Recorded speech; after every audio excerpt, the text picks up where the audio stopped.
Some of the greatest slams did not win the dunk contest. And some of the most creative dunks have been forgotten. These are the lost dunks. Put a sticker up there. Well, the crowd lets you know what they think of it.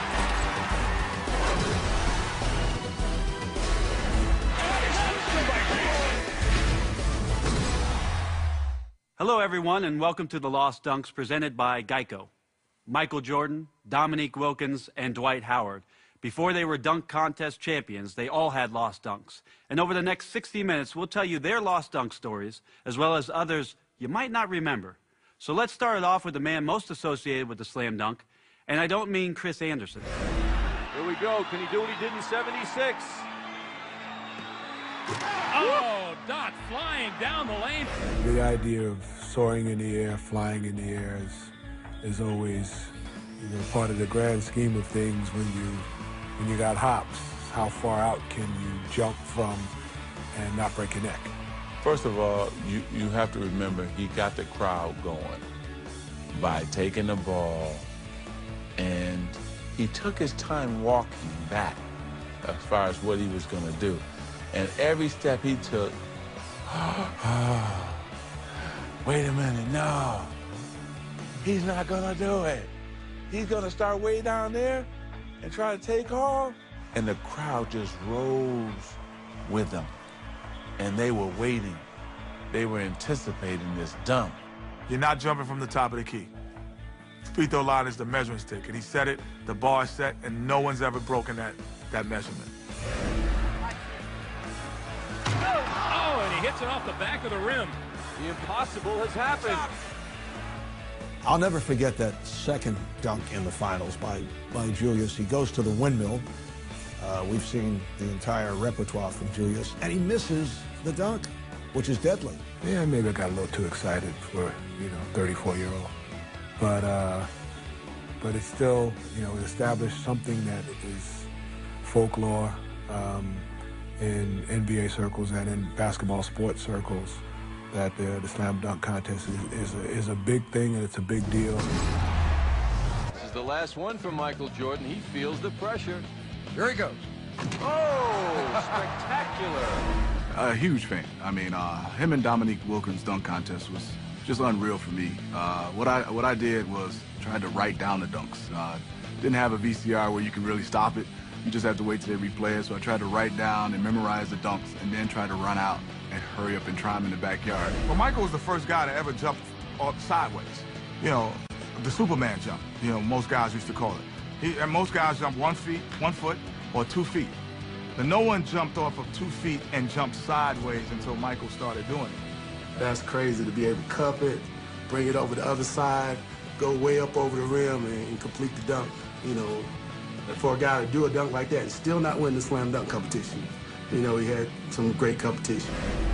He only needs about, I think, a 40 to win this. Here he goes. I think that'll do it. Well, what made Michael Jordan's dunk interesting, yeah, it was nice in the cradle law, but I liked how he was rocking the bling. He had a little nice tight gold chain around the neck. You know what I remember about it? Me trying to find some mom's jewelry, trying to put it on, trying to go outside, trying to get a whole bunch of crates, and almost breaking my neck, and trying to cuff it. Well, Dominique only needs to come up with a great dunk here. If he gets a 48, he can't lose. I guarantee you he will not get 50 on this dunk. Guarantee it. Well, I think the two-handed windmill to the naked eye looks safe because you have two hands on the basketball. But the thing that most people don't understand is the force that you're jumping one way and you're creating another force going the other way with the basketball, how difficult that is. You got two of the best dunkers in the league going head-to-head, and, man, the tension was high in there, and it came down to the last dunk. Who was going to win it?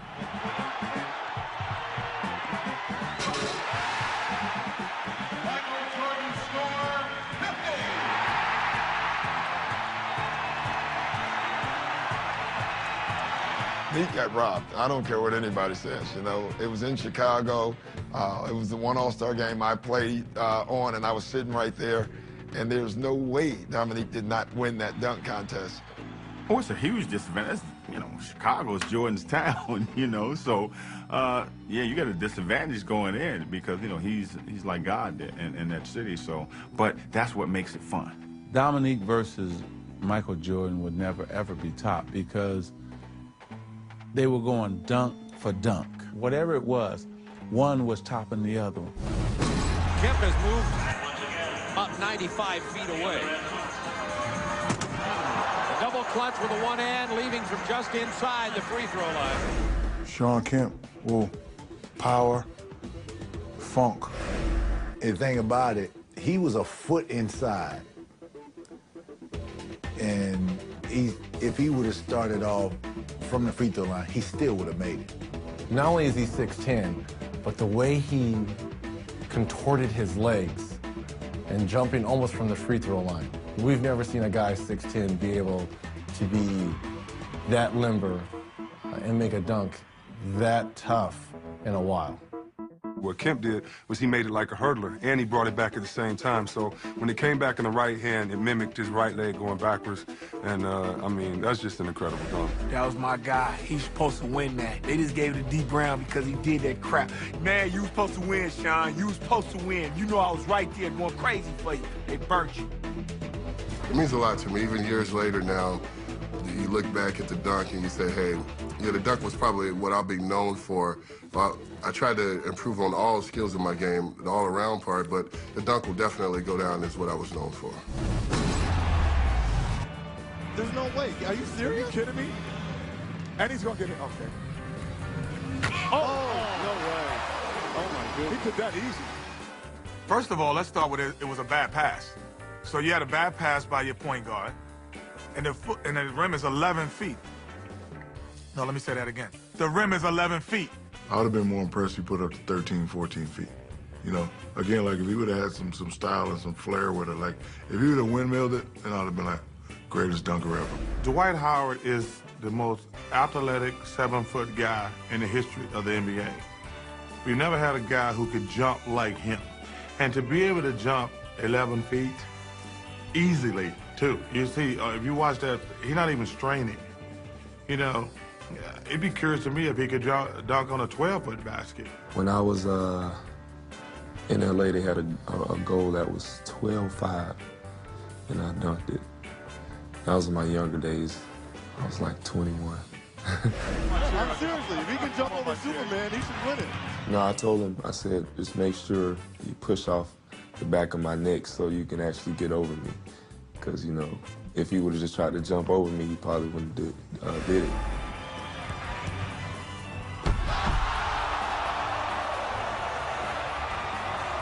Dwight knows how to work a room, and and he's a good guy. You know, it's not like in the midst of a contest he's going to shelter himself in the corner and I don't want to see the other guys dunk. I'm just going to come out and do it. Yeah, Nate asked him to be part of it, and I think part of Dwight was, I'd like to see if he can do this too. Whatever you need to have a successful dunk, go ahead and do it. You know, because that's what people want to see. They want you to have fun, you know. Yeah, I remember Shaq told me, this is where you show people who you are right here. And I took that and ran with it. Coming up next on the Lost Dunks presented by Geico, we'll take a look at the dunks which required a little help. And still to come, we'll find the best of the lost with our Slighted Six. People will remember his dunk because he named it, and it was a dunk that nobody really ever seen it before. And I tried it and damn near tore all my knee ligaments out.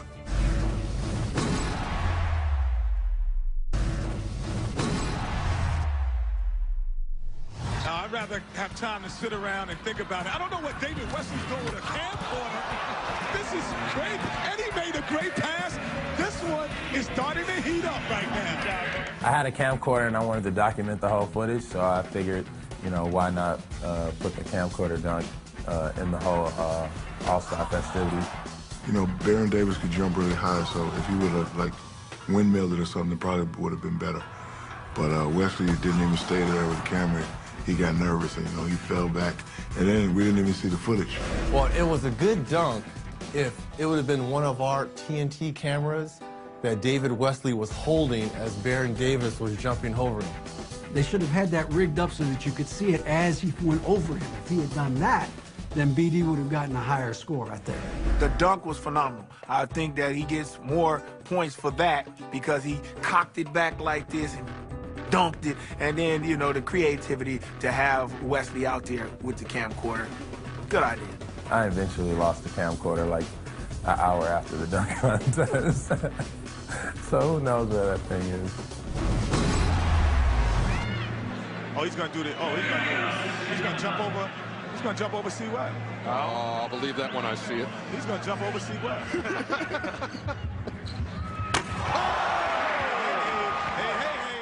Well, then one year we had that dunk wheel where they had a spin and then you had to do something. Gerald Wallace got use your partner. Gerald has jumped over me many times in practice playing around, and I was just worried that I didn't mess up the pass. When most people are running, if there's something in front of them, they're looking down. But he has to catch the ball, then find the rim. That, to me, is what makes that dunk incredible. Now, it was a great build-up because Steve Webb's, what, 6'8.5", 6'9", and everybody thought, oh, wow, this is going to be great. I knew he could finish it, but the thing about it is you just see kind of transformation. It's kind of the old Dominique Windmill, but he's actually catching off a bounce.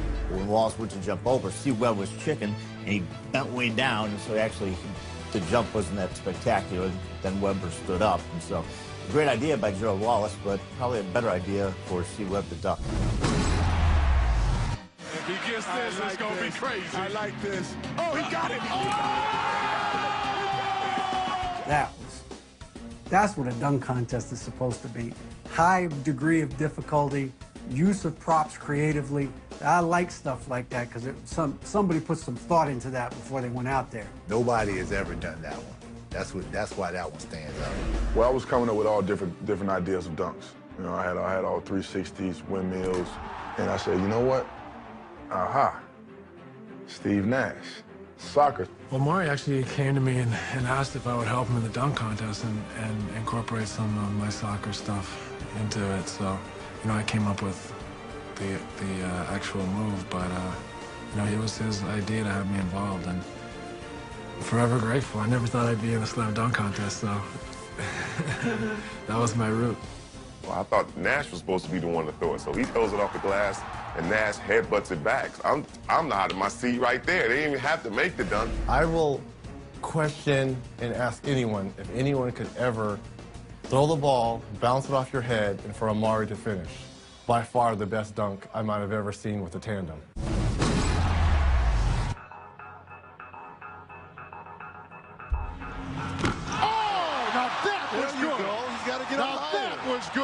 He caught it off the back of the backboard and had to time it perfectly right and had the ability to catch it with one hand and don't hit your head on the back of the board. I mean, you had to, all that stuff had to factor in. I probably would have hit my head on the backboard. What made Rudy Fernandez dunk unbelievable, it wasn't in real time. When you step back and we watched it in slow motion, that's what made this dunk that much more remarkable. And the reason why they don't appreciate it, because it took forever. Because they botched it, they messed it up, they mixed it up, they couldn't get it right, they wrecked it, they kept trying. At that point, they ran out of time, the crowd was down, and when they finally did it, people are just, oh, they're so relieved that they finally made the dunk. But if you just look at the highlight, look at that one dunk, Rudy Fernandez, that is spectacular. I cannot understand what this guy is going to do. Now they got to light the candle, and I'm sure they're probably going to turn off the air conditioning so it doesn't blow it out. I was looking at it, I was like, what are you doing? You got a birthday or something? You want a cupcake or something? Are you kidding me? He stopped blowing out the candle. Oh, are you kidding me? And it stayed on. It stayed on. And all of a sudden, we see the replay, and he goes and dunks. Incredible. You know, a lot of people that really don't understand basketball. They say, what's so special about that? To be able to blow it out, you have to be able to jump really high. I like the cupcake dunk because you had to really have your head by the rim to blow that cupcake out. And, you know, you can say, well, you know, it was just wind. Well, to get up there and blow it out and hang and dunk it, I thought that was a genius dunk. You really didn't appreciate it until you saw the replay. And then when you saw the replay, it wasn't the execution, but it was the exhalation that made it sort of unbelievably impressive. You know, being the food aficionado that I am, I wouldn't have blew the camel out on a cupcake. I would have ate the cupcake. When he did it, I was like, man, he should have just bit the cake. Instead of blowing it, he should have bit it. And he probably would have won. Coming up next on The Lost Dunks, presented by Geico, we bring you the dunks that were simply overshadowed by a higher power. And still to come, we'll find the best of the lost with our Slighted Six.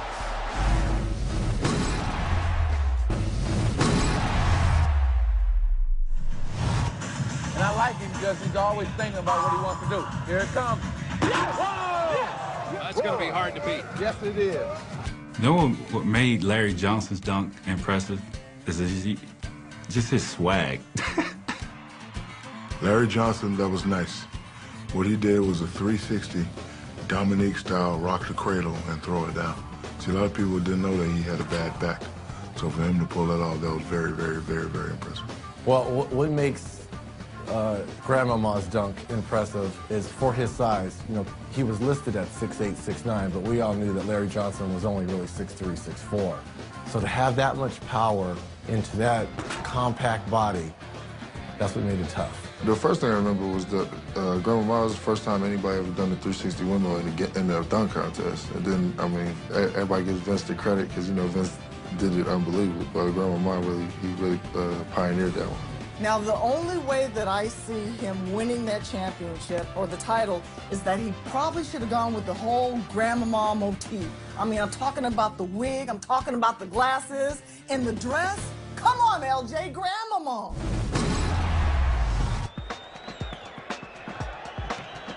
Goes for the second try. Over the chair. Right. You had the little guy, Spud. You know, I was a new kid on the block. Neek was already have a dunk contest championship under his belt anyway. Woo! And Spud Webb comes through in the clutch. Take that, little guy. There was definitely a little separation between Neek and Spud. And we all knew that we had to come with it if we were going to do something. That's one of the reasons that I decided I had to put a chair in there. Gerald Wilkins in 1986, I was 14. Was kind of impressive because nobody was really dunking over objects at the time. Actually, funny thing about that dunk is I tried it the next day and I hit the chair and damn near broke my leg. I'm sure the general manager and coach were losing their mind because back then star players were in the dunk contest. It wasn't like role players or guys who were, you know, rookies. It was guys who were significant players on their respective teams.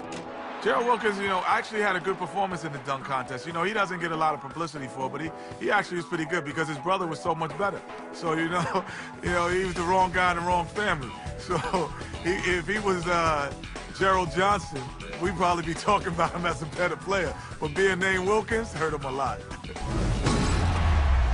Terrence Stansbury. Oh, now there's creativity. We said it. Gerald, you use the chair, I'm gonna one-up you. I'm gonna put people in the chair.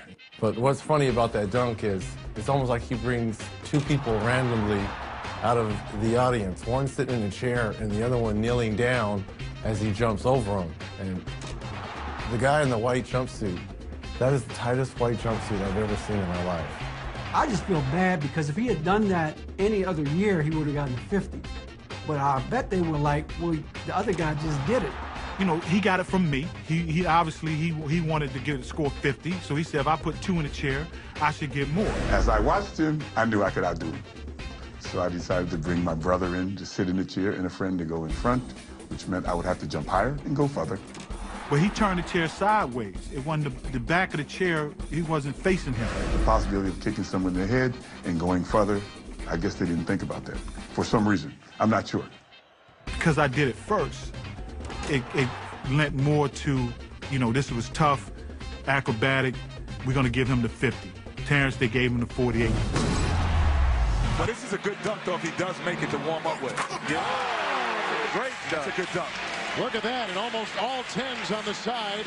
That was one of those signature dunks that I was doing back in high school. And I figured it was one of those unique dunks that a lot of folks can't do.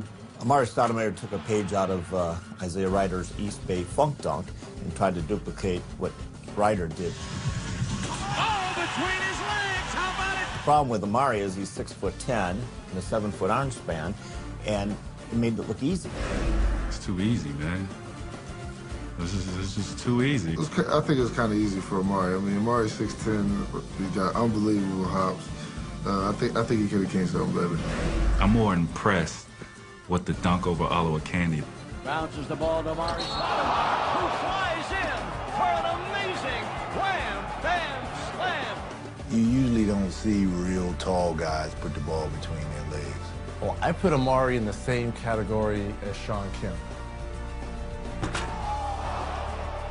Because guys at 6'10", 6'11", almost 7 feet shouldn't be able to dunk this well. Amari showed that, you know, big fellas just don't have to do big dunks, that, you know, we can get some ballet up in the air, too. It was a great dunk by Amari Stoudemire, but not really very appreciated.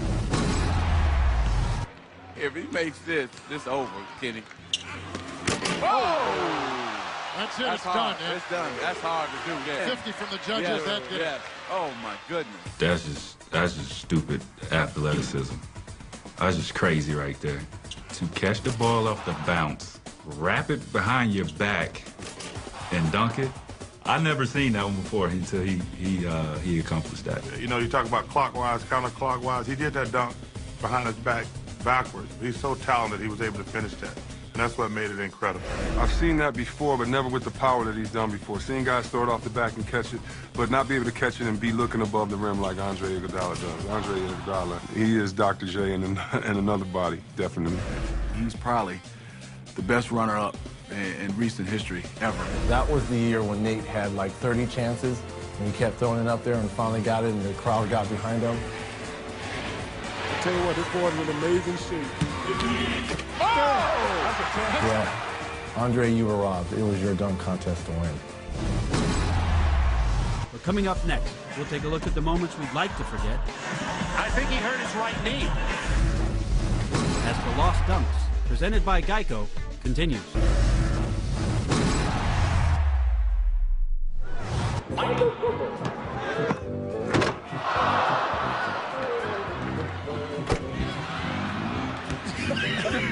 Hey, how many mulligans he get?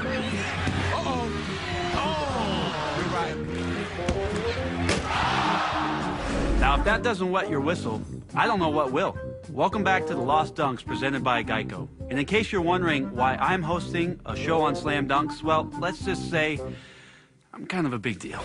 Brent will always be cool with the brothers. For a white guy to win the slam dunk contest, that was pretty cool. All right, let's take a look back at the ABA Slam Dunk Contest from 1976. A man who can just about touch the rim from his tiptoes, the most dominating figure in the ABA at 7'2", Kentucky Colonel's Artis Gilmore. Don't you just love high definition? It's like you're actually there. Don't take off your warm-up top, Artis. Don't you know that nobody's lost a dunk contest when you keep your sweats on? I can vouch. This has to be the first time I've ever seen somebody go out, do the dunk with a sweat jacket on, but you were certainly sensational. I gotta stay warm. I don't got much of a body. Oh, sweet. He's going from the free throw line. Probably a good idea not to go from that free throw line, Artis. It's not that hard.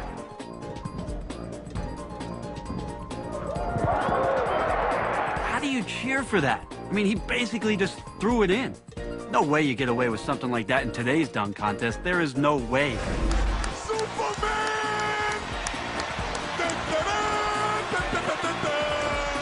Still, the one silver lining from the 76 contest was the NBA making sure to never again invite a player taller than 7 feet. At 7'4", the sensational rookie from the Houston Rockets, Ralph Sampson. 7'4". Pretty impressive, Ralph. But you know what would have been more impressive? If you weren't 7'4".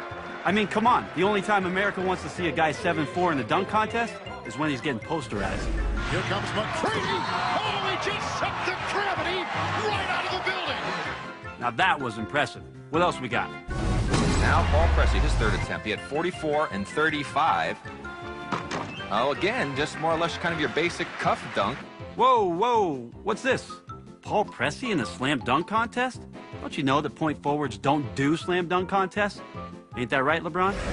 Right now, I'm preliminary putting my name in the 2010 dunk contest. What is it with LeBron and decision? I'm not even going to touch it. This rookie's nickname is the Rocket of the Dallas Mavericks, Tony Dumas. Tony the Rocket Dumas told me, and just me, that he had a special dunk in store for the contest. Is 6'6", he's 22 years old, and he has been practicing on a dunk. Matter of fact, he's kept it secret. He only told me. The Texas. What, Tech told you too?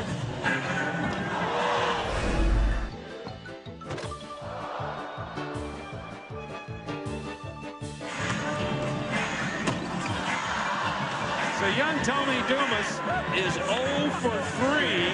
I think he hurt his right knee. Okay, so we invited one guy that's never dunked in an NBA game. I can assure that won't happen again.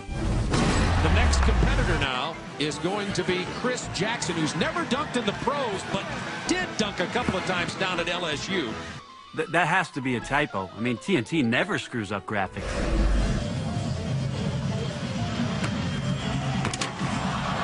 And the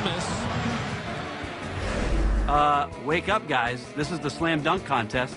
Isn't there one judge who's excited to be here? How do you feel about being a judge today, Martina? I wish I could do one, but I think in my next life I would like to come back as a black basketball player. And remember, out of these 6 competitors, 3 will advance to the finals. 2 things you have time for. You got time to hydrate, you got time to think. Think about that first dunk. That's right. Hydrate and think. All right, 2 sips, 1 more, Alan. That's good. Perfect. Now think about it. Big first dunk coming up. And don't drink too much. No. Now that's too much.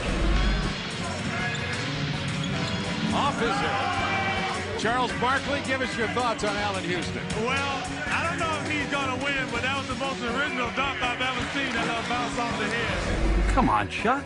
That dunk's easy. I can do it right now.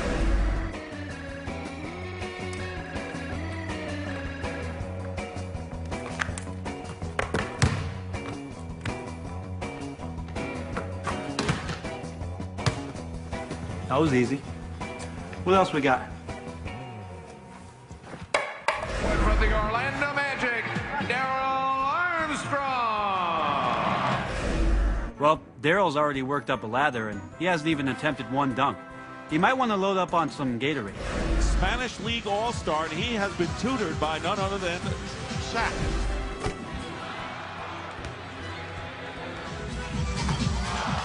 Ooh, that would have been good, Reggie. Here, the little guy's green. Oh, but He's 2 more. Oh, he's not going to make it. They will certainly review that.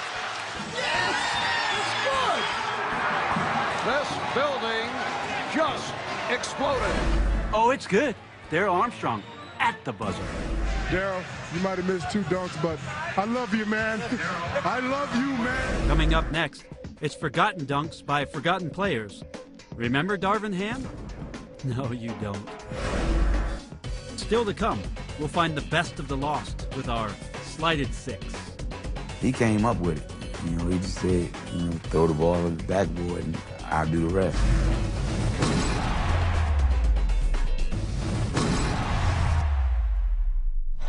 I mean, can you get as many of these as you want? Yeah, I don't know. It's tough. Good question. This one looks like a good one. Yes! Now, see, that's good. That's big time right there. That's creative. Well, I got the idea to do that dunk from Brian Shaw. So what he used to do on our layup lines in the World Games, he'd take the ball and he'd bounce it between his legs and let everybody else go dunk it. Because he couldn't jump, but he was a great passer. It's Kenny. I mean, of course he talks about being in the dunk. He talks about everything. Kenny Smith's dunk was terrible. That was the worst dunk in dunk history ever. It was a gimmick. Gimmick dunk. It was one of those send your videotape in, win a contest dunks. But the positive thing is that hair is one of the worst hairdos in NBA history. You know, actually, it was pretty good. I mean, to throw the basketball, the timing of the bounce. And he didn't look over his shoulder. And, you know, people don't understand. Kenny had a lot of ups. Plus the fact that it would hit it, turned around, dunked the ball. As you might appreciate this, he slapped backboard. Young guys don't slap backboard anymore. Kenny ended off with slapping the backboard. Dominique Wilkins over the underdog, the upstart, the upset-minded Kenny Smith from Sacramento. This is going to be his build-up dunk right here, Reg. Remember, he just has 3. Oh! Now that was tough. Darvin Ham went ham on that play right there. Touched the backboard, reverse 360. Ooh, sick. And it was like he reversed himself and went the other way. And I'm not sure how he found the rim again. That's a tough angle. Anytime you do a 360, you got great athletic ability, obviously, but you also have to be able to hang in the air quite a bit of time. That dunk that Darvin Ham did is a great park dunk. Most backboards are either metal or they're wood. So when you slap it, it gives the effect and let everybody know what you did. See, Darvin Ham, if he did that in Rucker Park, oh, he would have got a 51. All right, Corey McGinney, a little flip. Oh, and he puts it down with help from teammate Quentin Richardson. I didn't know he had no skills like that. You know, he might have been in ballet or something, or gymnastics when you was young. But okay, man, you can get up like that, do it. Yeah, I think Mary Lou Retton was coaching him on that one. You know, he runs down, does the double axel twist, and then just goes up and dunks it. I mean, it's hard to jump twice in a row, let alone do a backflip and then dunk a basketball. The one thing that I told him afterward is that he should have done is once he came out of the flip, went straight into the dunk. That one step pause cost him a 50.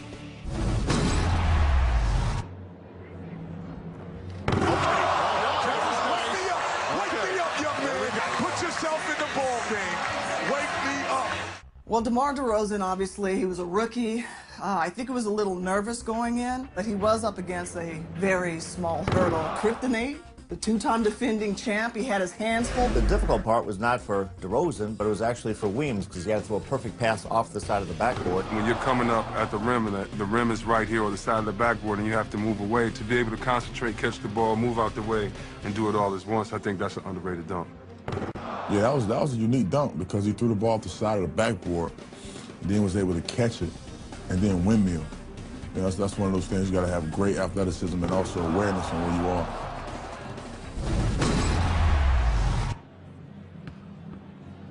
Oh, that was beautiful. Remarkable. That was a great dunk. Jamario Moon's one of those guys that we call pogo stick.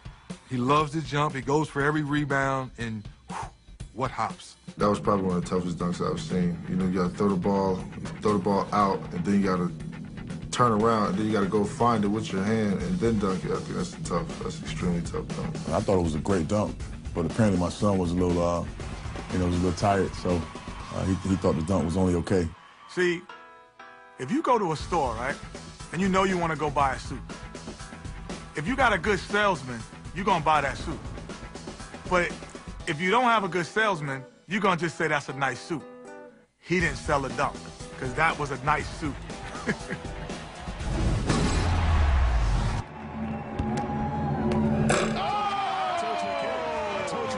I was extreme nerve because I thought I was going to get hung. I got hung a few times. I did it in practice, and but when I got out there, it's just, you know, all the jitters goes away. He has that perfect height. You know, that 6'6", 6'5", 6'7", that range, that's when you're the perfect height to make a dunk look sweet. He used that weak hand, somehow caught the ball back here, and then got up and dunked, and then just kind of stared at the crowd. And it was impressive. 7, maybe 8 people in the world that can do that dunk.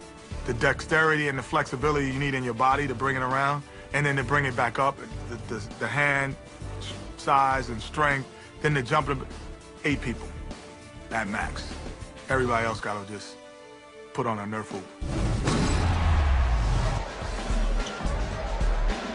Does not have to do anything extraordinary, but he does. Coming up next, we reveal the best that never were as the Lost Dunks, presented by Geico, continues.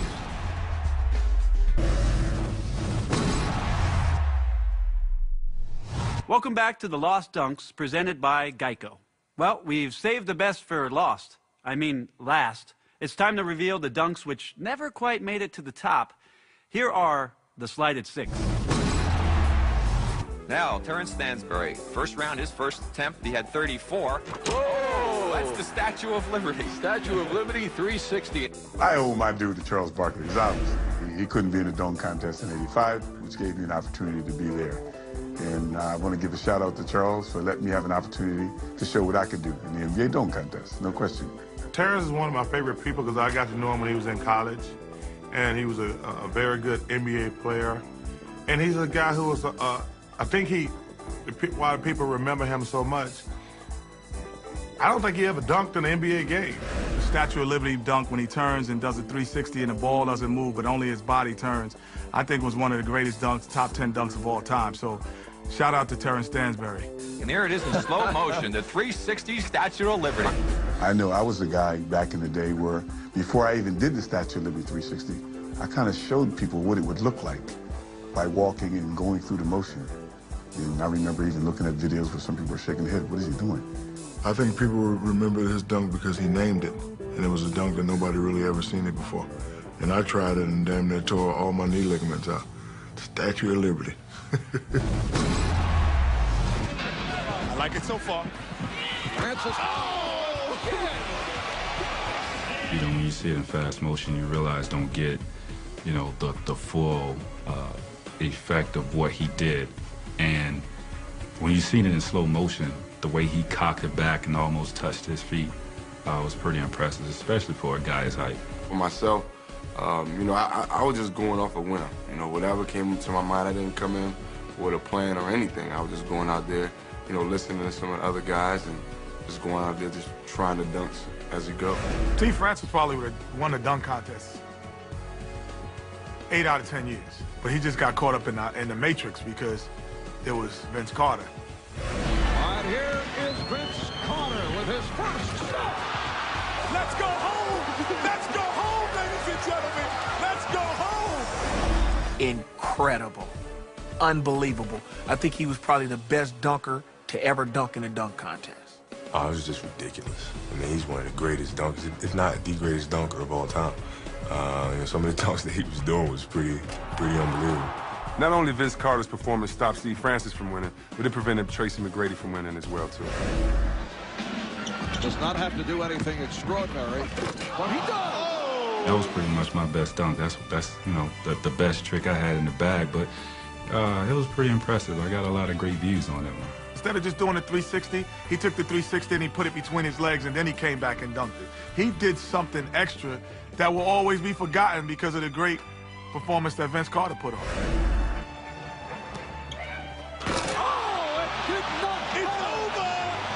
It's over, ladies and gentlemen.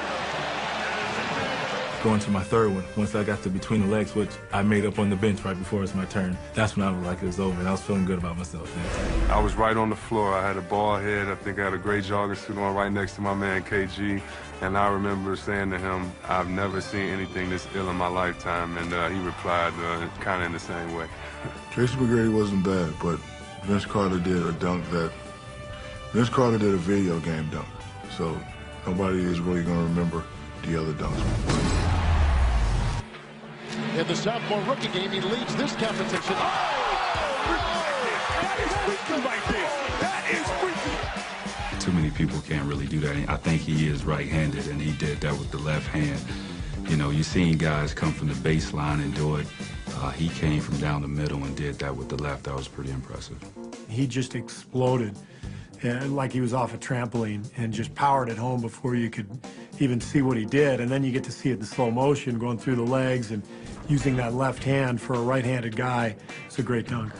You know, I said, well, if I'm going to do anything to kind of start it off on the right foot, I want to go ahead and make a statement early. And so, you know, that's what I pulled out, and I think the other stuff would kind of hold me in a good position. He was very creative with his dunks. I remember thinking, yeah, I think he's going to win this one because he's done very well. But then Jay Rich pulled it out. I mean, he came up with one at the end. That was something special.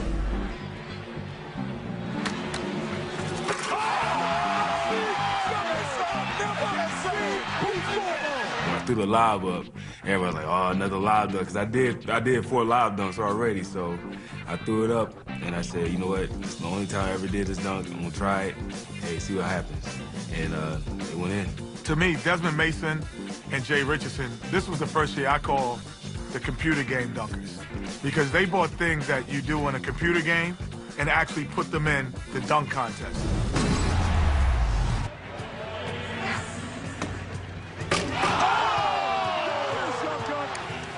A perfect 50.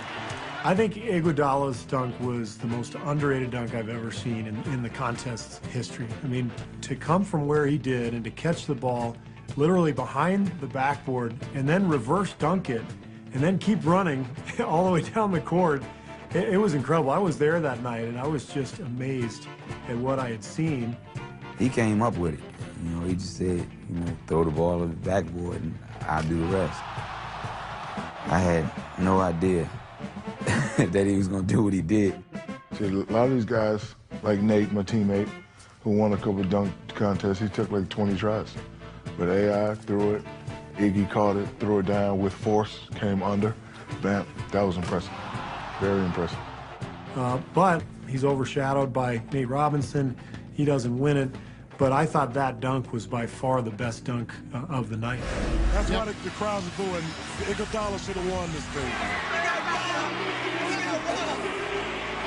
If he had done some of those dunks he did in the earlier rounds against Nate Robinson, he would have won. But he didn't. So he had a better showing overall.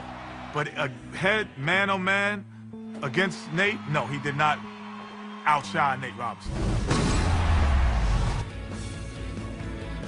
Here we go. Number 2, Dwight Howard. Did you see where he touched? Incredible. That's telling you how high he can get. I didn't believe it myself when he goes up there and sticks it up there and dunks it too. You should have won the dunk contest. Dwight Howard's sticker dunk, when you step back and you show it in slow motion, because we didn't know in real time what he was doing. We just thought it was a regular dunk. No, I really don't think they saw what I did, you know, until after I did it, you know, but I think sometimes big men get robbed in anything that they do because they think that it's too easy. Oh, he put a sticker up there. Look at that. Oh, that's what I'm talking about. Like that. That's what I'm talking about. That's right, 12 points. Yo, that's crazy. The sticker dunk in 07 was probably the most underrated dunk ever when it first was done. I think the judges really didn't understand what was going on and then realized how high this guy got. I should have did some more things too, but I wanted people to see how high I was before I put up a sign or anything like that. I just wanted people to see the smile though. That was the thing right there, the big cheese smile that I had. That's what I wanted to do.